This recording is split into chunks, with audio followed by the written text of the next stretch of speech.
Students, how are you all? I hope you all will be fine. As you know, we are on chapter number 1, programming techniques. Then topic is algorithm. Today we are going to discuss the problem number 7. Find odd numbers from 1 to 100. हमें odd numbers find out करने हैं. odd numbers का हमारे पास sequence given है 1, 3, 5, 7, 9, 11 और end हमारे पास क्या है 99 है. ठीक है. प्लानिंग द सोल्यूशन इसको पढ़ लेते हैं. The problem has no input. Required output हमें क्या है, हमने क्या चीज़ प्रिंट करना है. हमारे पास हम जब ऑड नंबर्स लिखें तो हमारे पास जो है ना एक सीक्वेंस में ऑड नंबर प्रिंट हो जाए. ठीक है. कैसे? जैसे ये हमारे पास है 1, 3, 5, 7, 11. ठीक है. मैं सिर्फ बात कर रही हूँ ऑड नंबर्स की. I am not talking about sum of odd numbers. ठीक है. क्योंकि आगे इस तरह का क्वेश्चन आएगा तो आप कंफ्यूज मत होइएगा. बहुत ही ईजी टॉपिक है. आप इजीली जो है इसको सॉल्व भी कर सकेंगे. ठीक है. इससे रिलेटेड मैं आपको क्वेश्चन दूंगी, लाजमी आपने इसको सॉल्व करना है. Input. This problem has no input. हमारे पास यहाँ पे कोई इनपुट नहीं है. जैसे ये क्वेश्चन है find the exponent of a given number. तो गिवन नंबर हमारे पास कोई भी नंबर होता है तो इनपुट हमारे पास गिवन नंबर होगी. ठीक है. रिक्वायर्ड आउटपुट क्या है? Print odd numbers from 1 to 100. ठीक है. अब 100 तो हमारे पास इवन नंबर है तो हम 100 को कैसे प्रिंट कर सकते हैं? ये तो फिर हम कंडीशन लगाएंगे ना उस पर. हमने जितने भी अभी एल्गोरिदम सॉल्व किए हर एक एल्गोरिदम पे हमने कंडीशन लगाई है. ठीक है. कंडीशन क्या होती है ये भी दोबारा बता दूंगे.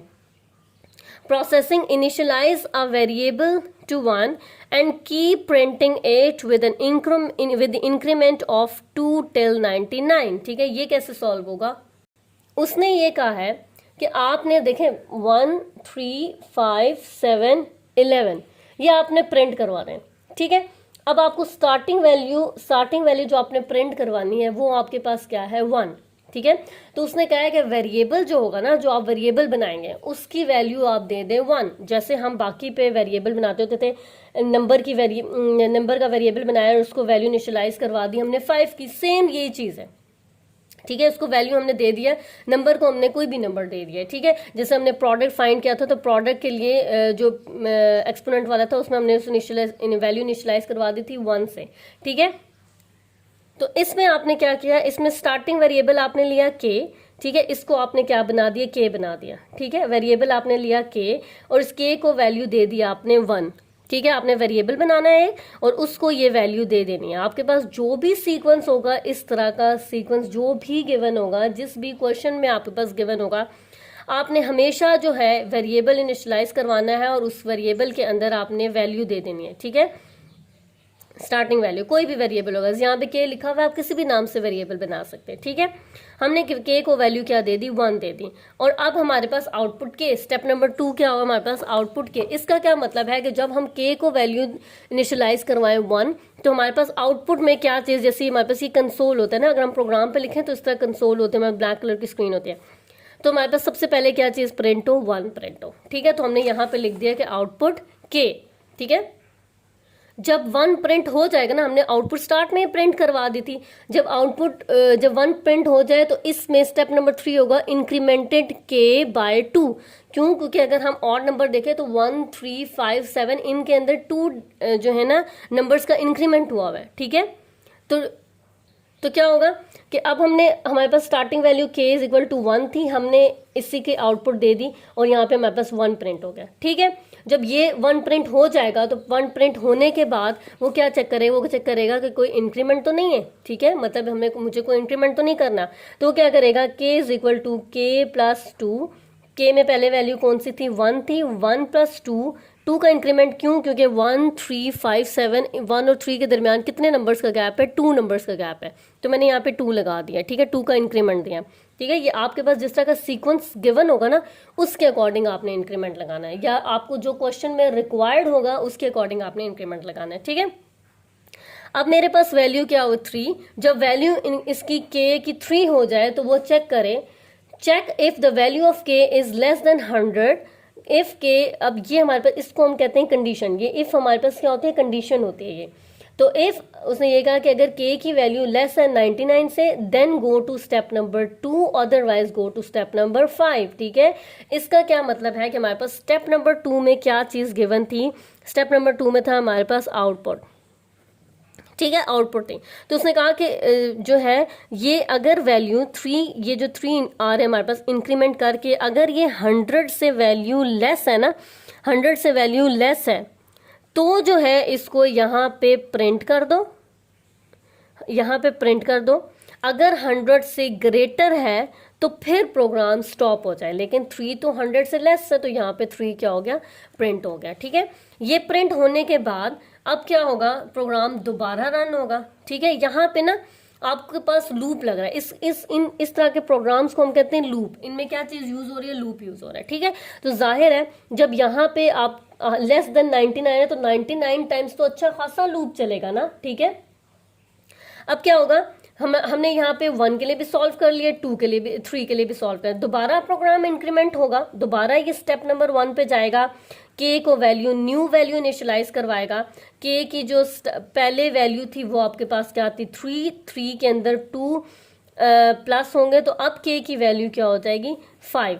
ठीक है, के की वैल्यू 5 होगी। अब देखेगा कि ये 5 जो है वो उस कंडीशन में, जो हमारे पास ये कंडीशन गिवन है, इस कंडीशन को मीट कर रहा है या नहीं। जब वो मीट कर देगा इस कंडीशन को, तो ये 5 हमारे पास क्या हो जाएगा, प्रिंट हो जाएगा। ठीक है, दोबारा लूप चलेगा, दोबारा के की वैल्यू जो है वो अपडेट होगी। यहाँ पे वैल्यू ना अपडेट हो रही होती है। ठीक है, इस के की वैल्यू जो होती है ना वो बस अपडेट हो गया, दोबारा वैल्यू अपडेट होगी। फॉर्मूला उसी तरह जो है हमने उसको बताया होगा, उसी फॉर्मूला के अकॉर्डिंग जो है वो वैल्यू अपडेट करेगा। ठीक है, या जो भी हमने उसको सेट इंस्ट्रक्शंस बताई होंगे प्रोग्राम में, जब हम इसको लिखेंगे प्रोग्राम में, उसी के अकॉर्डिंग वो सॉल्व करेगा। ठीक है, अब के की वैल्यू 5 है, 5 के अंदर +2 का इंक्रीमेंट होगा, 7 चेक करेगा कि ये 7 जो है इस कंडीशन के अंदर लाई कर रहा है या नहीं। इस कंडीशन के अंदर अगर 7 लाई कर रहा है तो ये यहाँ पे प्रिंट हो जाएगा, अदरवाइज अगर लाई नहीं करता तो हमारे पास ये जो है प्रोग्राम जो है वो टर्मिनेट हो जाएगा। ठीक है, तो ये हम क्या कर रहे हैं, हम किसी भी कंप्यूटर में प्रोग्राम लिखने के लिए उसका एल्गोरिदम लिख रहे होते हैं। ठीक है, तो इसी तरह जब तक वैल्यू हमारे पास, जब 99 वैल्यू आएगी ना, तो 99 वैल्यू तक तो ये चलेगा। ठीक है, जब अगर 99 के बाद दोबारा ये इंक्रीमेंट करता है, कहने का मतलब ये कि के की वैल्यू अगर 99 होती है तो वैल्यू इनिशियलाइज हो जाती है, वे के को इनिशियलाइज कर देते हैं 99 के साथ, तो इसी तरह इसके अंदर इंक्रीमेंट होगा। ठीक है, और इंक्रीमेंट में हमारे पास +2 है के, तो 99 और +2 हमारे पास वैल्यू आते हैं 101। ये 101 इस कंडीशन के अंदर लाई कर रही है, नहीं, यहाँ पे हमारे पास ये कंडीशन फॉल्स हो जाएगी। 99 तक हमारे पास ये सारा लूप चलेगा और कंडीशन ट्रू रहेगी। ठीक है, तो हमारे पास यहाँ पे जब 101 आ जाएगा तो हमारे पास प्रोग्राम क्या होगा कि ज़्यादा कंडीशन को मीट नहीं करा तो प्रोग्राम हमारे पास स्टॉप हो जाएगा। ठीक है, सो ये 2 प्रोग्राम से, इससे रिलेटेड मैंने आपको जो है वो प्रोग्राम दिए। इवन नंबर्स के लिए फाइंड आउट करने के लिए प्रोग्राम आपने लिखना है।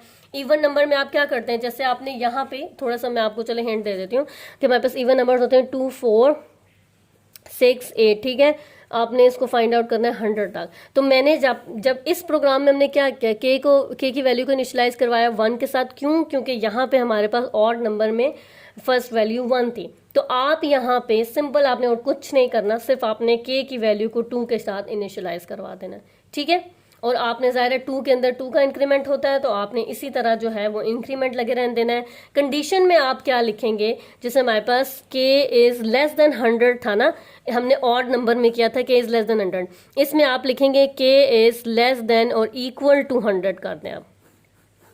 ठीक है, कि लेस देन 100 हो तो भी, लेस देन 100 तो 98 आएगा, और इक्वल टू 100 जैसे 100 का जो है कंडीशन पे जो है ये पहुंचेगा तो प्रोग्राम तब तक ट्रू रहेगा। ठीक है, जैसे इसको +2 होगा, इंक्रीमेंट होगा 102, तो यहाँ पे हमारे पास कंडीशन जो है वो फॉल्स हो जाएगी। ठीक है, सो इवन नंबर्स के लिए भी मैंने आपको थोड़ा सा बता दिया, आपने करना क्या है, कंडीशन क्या लगानी है, आपने वैल्यू कैसे इनिशियलाइज करवानी है। ठीक है, अगर आपको कोई भी प्रॉब्लम होता है तो आप पूछ लीजिएगा। Thank you so much.